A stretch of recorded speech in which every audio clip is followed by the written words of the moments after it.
Welcome back to another episode of Drink Tales. And today is part 2 of our trip to Miami. Now I know what it looks like, but this looks like the regular place that you always film.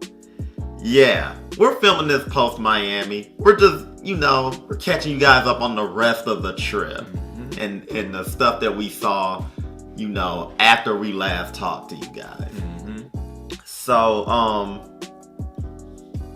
a couple of more places we went to. We went over to an Italian restaurant called Luna Park. That was, I believe, for lunch. Yeah, that was lunch on Saturday, I believe.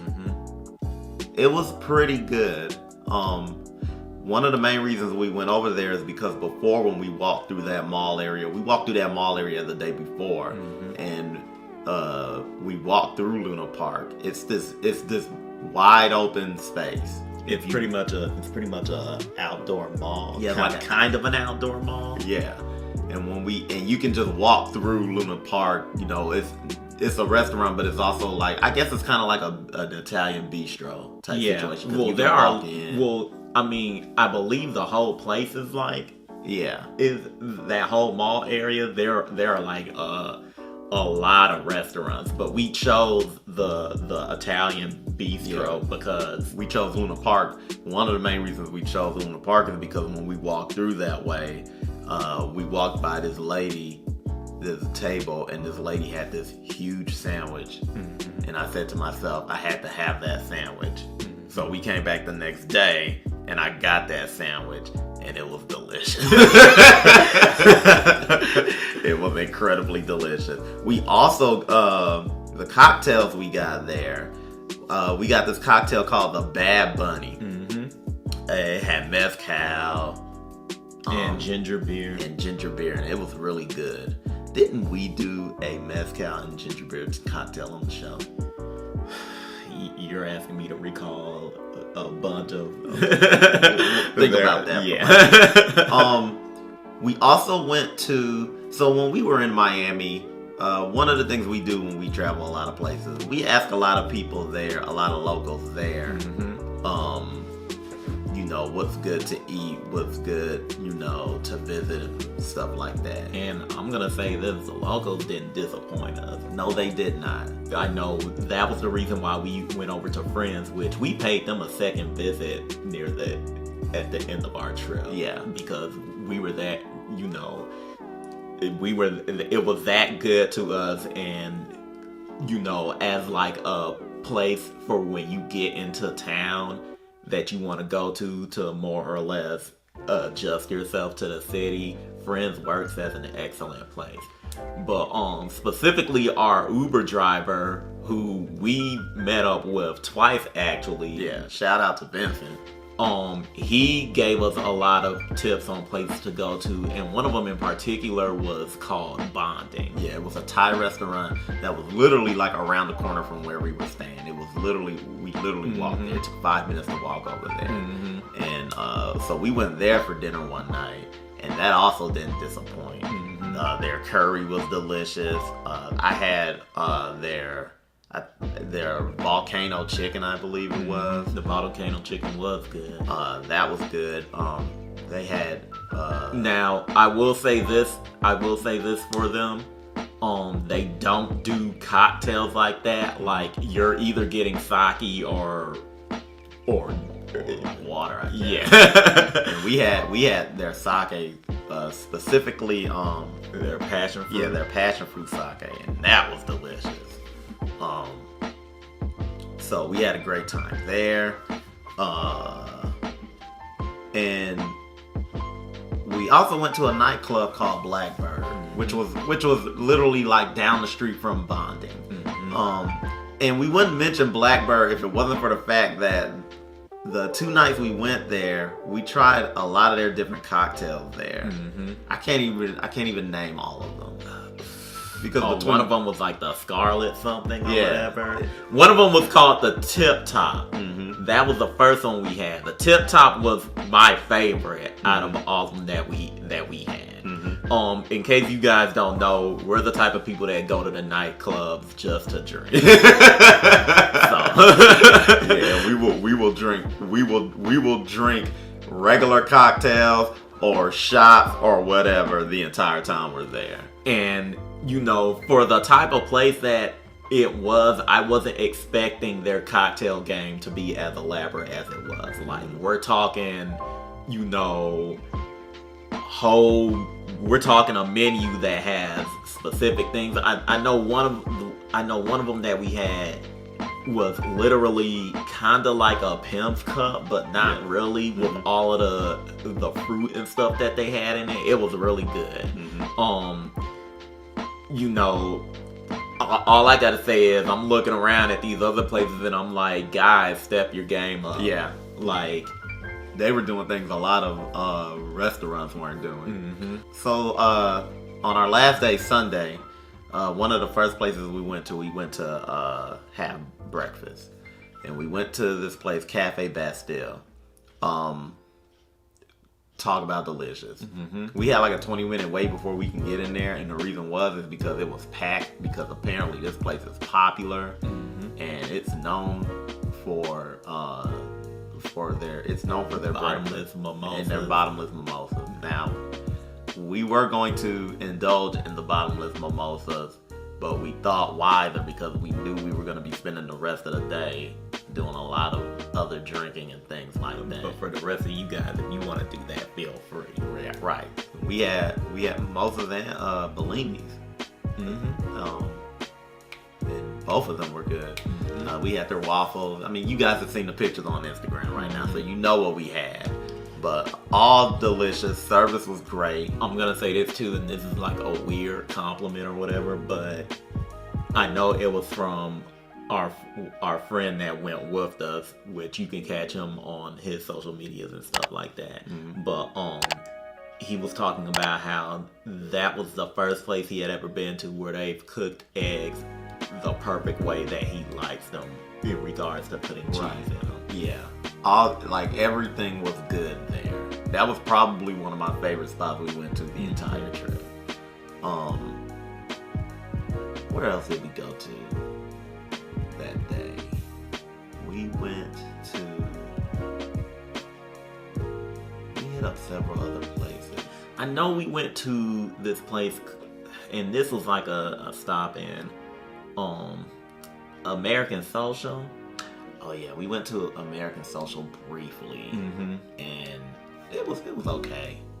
It wasn't our one. Yeah, like if you're. So here's the thing about American Social. They're going through, they're restructuring right now because they're rebuilding, they're renovating or whatever. But they were still, you know, doing service and stuff like that, and that didn't stop the party from going and everything like that. But I feel like it leans more on the side of a restaurant than a club in regard. Like it wants to be. It's one of those places that wants to be restaurant, bar, and club, and that's fine. And I give them credit and stuff because they're close to the water, so like you can sit inside or outside, so it looks nice and stuff like that. They have the music playing. It was fine. It wasn't one of my favorite places, but it was fine. The drinks were good. Don't get me wrong. It's not like we had like shitty service or anything like that. I recommend you guys go just for the experience of going, but let it be known right now that they are renovating and trying to build the place up or anything. But it's not like they had like ladders and stuff closed off or anything like that. The only thing is they shut down their draft area. So like if you wanted beer, it was coming out of the bottle or nothing else. Right. So just keep that in mind if you plan on going like in the near future. But I would say give them a couple of months and they should be up and going with a fresh new look and everything like that. And if you see this and you're going to Miami like tomorrow or the next day or next week or whatever, still go. Just still go. Because like I said, that we see everything the drinks we had were good from there. And, so their cocktail skills ain't lacking. Yeah. And I want to stress this too. We were in the Brickell, I believe. Yeah, we were in the Brickell area of Miami. So, we're not speaking for, like, everything we're talking about, we're not speaking for all of the Miami area. Like I said, we plan to have this city in our rotation of usual vacations that we do every year. So we're going to be visiting other areas next go around. Yeah, like the beach and stuff like that. And I would say, I think that was the only other major place. But we did get one special visitor while we were there. Gotta give a shout out to Alejandro over at Candela. He heard we were in the city, so on our last day, when, like, literally as we were about to jump in the Uber, he sped on through. We met up with him. He gave us, he dropped a gift or two for us. Coming straight out of Dominican Republic, their freshest, newest batch of Candela. We got masks and everything because, the virus is still a thing. Yeah. This I didn't catch, a golden pour. Like that. That's classy. I'm gonna use that on everything. We also got a recipe card. Nice. Okay. So we're gonna have to try some of these. And this bottle of Candela is specifically special, but we're gonna go over that on the next time. Right. Next time on Drink Tales, we are actually going to be comparing this bottle of Candela to the last one that we had, because we still got some left from the last time we bought Candela, and compare the taste, because we were told that every batch of Candela is made a little bit differently. And this one in particular, well, should I go over that now or wait until next time? Yeah, I don't want to spill everything now and then not have any content for the next episode, and it's just us drinking. But next time we will be drinking this bottle and comparing it to our previous bottle. And with that said, that'll do it for this episode of Drink Tales. Be sure to like and subscribe. Hit that bell so that we're notified of all content coming to the channel. Also check us out on Instagram and check us out on Twitter.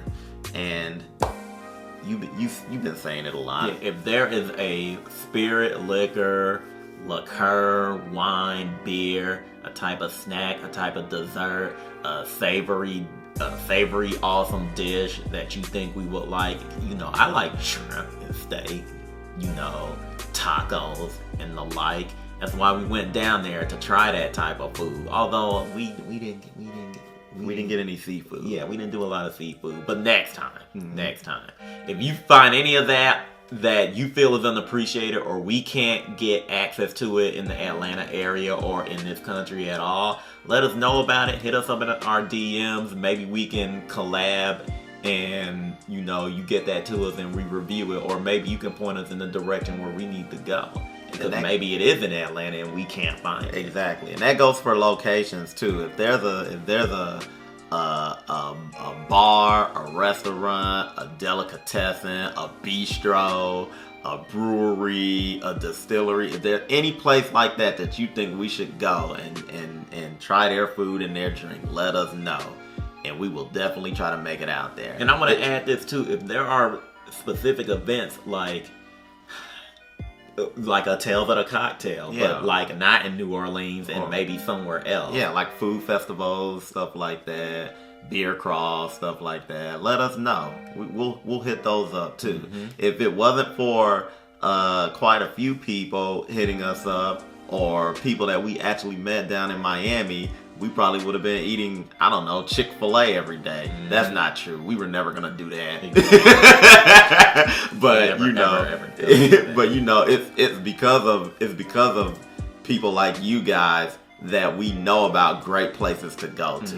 And now you know about them in Miami as well, because we just gave you guys the details about that stuff. Right. And I'll be putting like, if I can find websites and stuff for all those places, I'll be putting them down below so you guys can check them out and see for yourself whether you think they're good or not. But that'll do it for this episode of Drink Tales. Be sure to like and subscribe. And until next time, everybody, peace.